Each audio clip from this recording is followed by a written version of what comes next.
In this lopsided balance of power, slaves found ingenious ways to resist the master. Some subtle, some overt, some suicidal. Arson was one of the primary forms of resistance because it was hard to track. Poisoning was another. Running away was another because you were literally stealing property from the master if you ran away. A runaway ad in 1746 describes 16-year-old Stephen thusly. He has been much whipped, which his back will show. Another ad describes Peter as Virginia-born, running away with iron shackles on his legs. Day after day, slaves are refusing to obey. They are saying, listen, we have our own lives.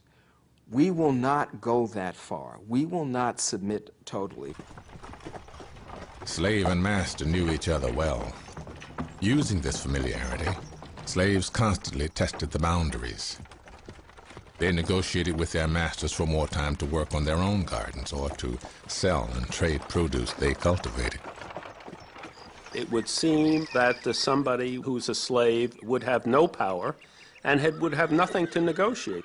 But slaves found that they could negotiate. They danced the dance of domination and subordination.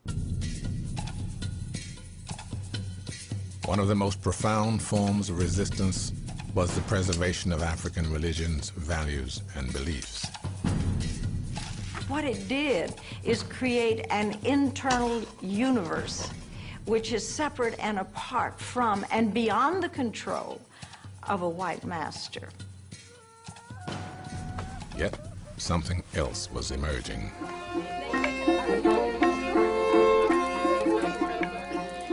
The first generation of American-born descendants of Africans are really in the process of creating something that has a very strong link to Africa, but which is really quite new. On plantations, new African arrivals mixed with American-born slaves to shape a new culture.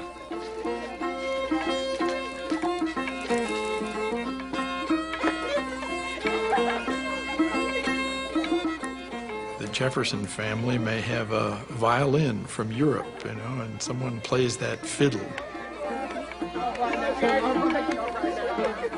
Jupiter's family from Africa knows how to make banjos. In fact, Thomas Jefferson himself writes about how the banjo is an African instrument. Originally in Africa, they often made it using a big gourd. So this complicated coming together of different cultures, not just Europe and Africa, but varieties of West African cultures. On any given plantation, any given young person like Jupiter is experiencing all these forces.